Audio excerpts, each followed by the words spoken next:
งผมก่อนกว่าแปลงอย่างเดียวเลยแบบธรรมชาติชิวๆนะสวัสดีทุกคนวันนี้มากับน้องสาวอีกแล้วชวนมาถ่ายคลิปได้ยินอยู่บ่เราดังบ่ได้อยู่ใช่ยังเขาจะอยู่ยังเกาะลืมนี่เซโนไพทุกค เซ น โนไพรส์เปิดใหม่ อยู่เท่าไหร่ เปิดใหม่ได้2 เดือน กลัวที่2 เดือน อากาศร้อนแห้ง แม่นมีอาการ ร้อน แห้งกัน ร้อน เลย มื้อนี้ ก็เลยมาหาแนวเย็นๆกินคลายร้อนหาแนวเย็นๆกินคลายร้อน มีการดีทุกคนคนมาหลายว่ะยามนี้มันยามร้อนนะทุกคนว่าสิไปหันเจดีหน่อยแต่ว่ามันร้อนบ่ไหวก็เลยมานั่งอยู่ที่ก่อนเอาเย็นๆจะบาดก่อนทุกคนนี่เนาะน้องเพิ่นมาเลี้ยงพามาเลี้ยงมื้อนี้แม่นบ่ ถึกเลข แมนอีลีนี่ผมเห็นตีว่าไปเลย มือกล้องเลี้ยงคือเก่า สั่งยังมาดิ ฝาเขียวปั่น ซอยเขียวปั่นกับยังโอ้หอนเป็นคนแอร์คุณจะขนาดนี้นึง เจ้าใส่เสื้อแขนยาวบุหอนเลยเด้ เนาะทุกคน อากาศก็สิร้อนๆทุกคนหน้าตาก็อยากแบบอยากเคร่งเครียดเนี่ยมันร้อน มื้อหน้าจะไปหันที่ได้หน่อยทุกคนนี่มันฮ้อนก็เลยมันนั่งอยู่ที่นี่สำหรับเช้า มื้อ นี่ จังไปหานเจนิดหน่อย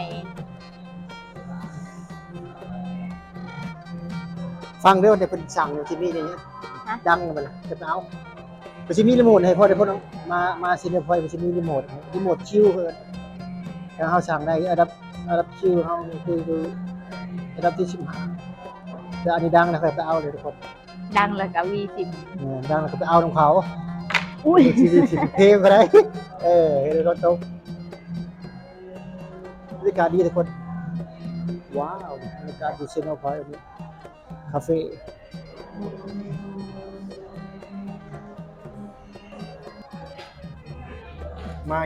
มาหาอย่างเย็นๆกินทุกคนวันนี้อยู่เซโนพอยต์เขาสั่งลาเต้ปั่นนักกระดองสาวประกาศเนาะเซโนพอยต์นี่เบิ่งนี่โลโก้ปะนี่โลโก้นี่เห็นมั้ยเห็นปะเขาก็มาไล่เถื่อนนะพี่น้องแต่ว่าบ่ได้ค่อยถ่ายคลิปวันนี้มาก็ได้ถ่ายคลิปอยู่ห่างคนนิดนึงคนหลายพี่น้องวันนี้อากาศร้อนเนาะให้เบิ่งไงบรรยากาศ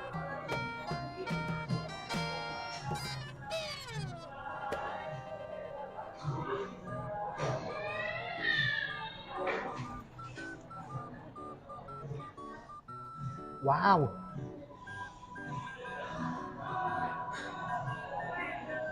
เป็นจุดเช็คอินอีกแห่งหนึ่งของเซโนทุกคนนะเซโนพอยต์พี่น้องท่านใดที่ว่าการไปกันมาได้ทุกคนนะอันนี้จุดเช็คอินบางนี้บ่ว่าจะเป็นพี่น้องฝั่งไทยฝั่งลาวนะก็มาได้พี่น้องกำลังดังนะครับพี่น้องไทยก็มามีอย่างอีกประเทศไทยยังอัน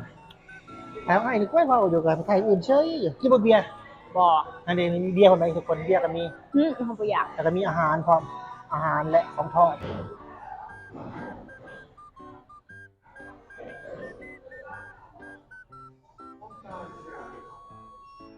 ทอดทุกคนไปนี่มานั่งเล่นกับทีมงานเนี่ยกับน้องสาวทีมงานยูทูบเบอร์อะไรทุกคนจะเข้าไปคิดแต่ว่าผู้เบาว่าน้องนางเห็นกะมาอยู่ซื้อสิถ่ายคลิปบริเวณยังไงไปคลิปกับน้องแซนน้องสาว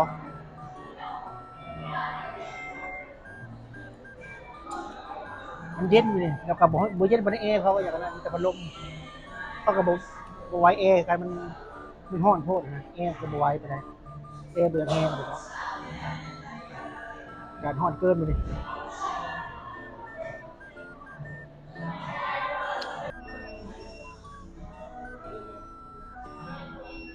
แช่บ่ชาเขียวเนาะไปกินกับน้องสาวคนหลายบ่กล้าเว้าไปได้บ่ปะไม่อายคนบ่ได้เลย บ่ได้อาย อายทำไมคนเยอะแยะ เฮาแฮงหมักคนหลาย เออ ๆหมักบ่คือกันบางคนก็แบบหมักอยู่คนเดียว เออ แต่เฮาหมักแบบคนหลายๆม่วนไปดินบ่ได้ก็คนหลายๆมันจึงม่วน จังบ่เหงาบ่ มักอยู่ในสังคมคนหลายๆหมู่หลาย จัง ๆ บ่ เป็น เหงาเนาะ ม่วน จังบ่เหงาเนาะ อยากอยู่คนเดียวก็ไปอยู่ป่าค่ะ อืมอืม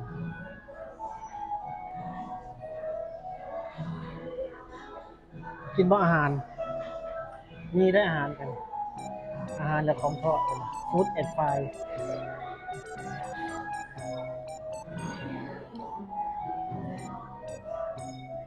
บรรยากาศดีทุกคนวันนี้ซีโนพอยต์คนมาหลายเด็กๆกันมาหลายเย็นๆเนาะค่าจ้างค่าคือเป็นค่าจ้างไทยคลิปก็คือพามาเลี้ยงน้ำทุกคนพี่ลึกทุกคน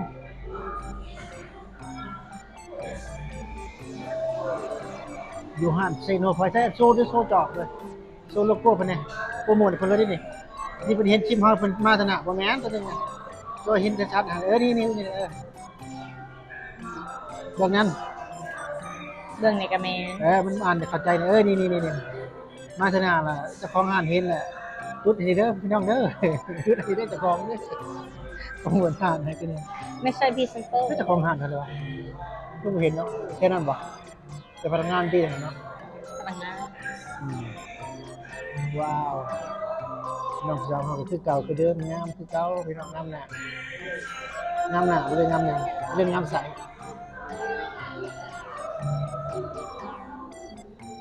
ก็อยากรับแล้วบัดนี้อยากนอนดู แต่ว่าจะพาไปนอนวันเย็น เมาอันซาเขียว ใช่ลูกสาวค่ะลูก นี่ลูกสาว นี่ว่าลูกสาวปะเนี่ย ลูกสาว ลูกสาว คันบ่เข้ามานี่ก็บ่เห็น เป็นลึก ไม่เห็นได้จักเดือนเลย3 เดือนแล้วยังเงียบอยู่ เด็ แล้ ก ว คนงามที่ว้าว งาม คนงามเด็กงามนะจะเป็นงามนะแม่พางามอีกคุณแม่บดีนะ นี่แม่อันนี้ลูกสาว พี่ลึก ลูกสาวเต้นน้ำกัน ไปเจอกันอยู่งานดองแล้วก็เต้นน้ำกัน พูดอะไม่ธรรมดา เย็นแซ่บ แซ่บเจ้าอะไร แม่หวาน ไปแล้วลูกกับแม่ก็คือกันแล้วเนี่ย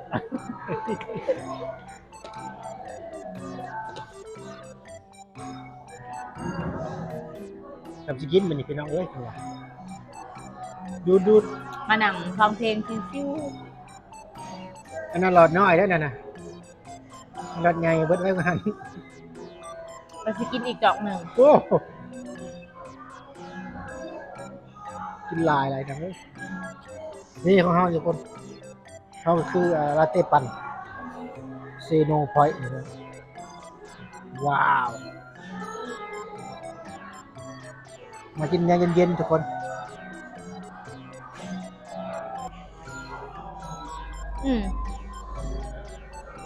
มินิพาน้องสาวมานั่งเล่นอยู่หนึ่งพี่น้องนั่งชิวๆนั่งแบบเย็นๆอากาศฮอดโคตร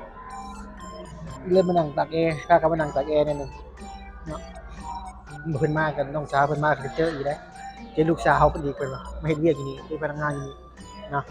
แล้วก็เลยพากันมานั่งถ่ายคลิปนิดนึงบ่เย็นๆพี่น้อง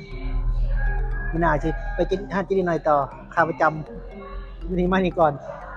กินตะบนมาพริกแพงก่อนพี่น้องกิน กับโบแพง จะบ่แพงบ่ได้ แก้ว จ้ะ ละ20 บาท แม่น 20 บาทบวกอีก20 ฮะ20มันจะเป็นแม่20แม่จะ37,000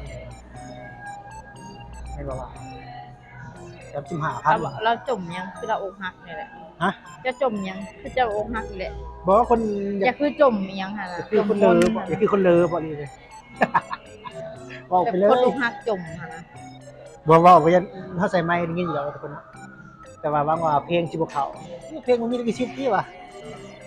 เปิดเพลงก็ดังๆเลยมีสังเกตคนก็หลายๆไปเนาะได้นะ อ่ะได้แล้วปิดเลย สำหรับคลิปนี้ก็สิได้ปิดคลิปไปได้ทุกคนเนาะจะได้กับขอบ สิ คุณ ได้ พี่ เมื่อ น้อง เจอไก่แล้ว อาเมนจะได้กับ มี ขอบ คน คุณ อยู่ พี่น้อง งาน ที่เข้ามาติดตามชม แล้ว คลิปตั้งแต่ต้นจนจบของเฮาไปเริ่มถึงชิโนเบิ่งผู้สาวนี่ผู้สาวกลับมาใหม่งามๆทุกคนสาวชิโนเป็นคนงามเลยทุกคนเนาะประมาณนั้นทุกคนสำหรับคลิปนี้จบก่อนพบกันใหม่คลิปหน้าแล้วบ๊าย เจ บา อย กันใหม่ที่หน้าเด้อ สบายดี ทุกคนเด้อ จะให้น้องสบายดีก่อนสบายดีนะ เจอกันใหม่คลิปหน้าเด้อ สบายดี ส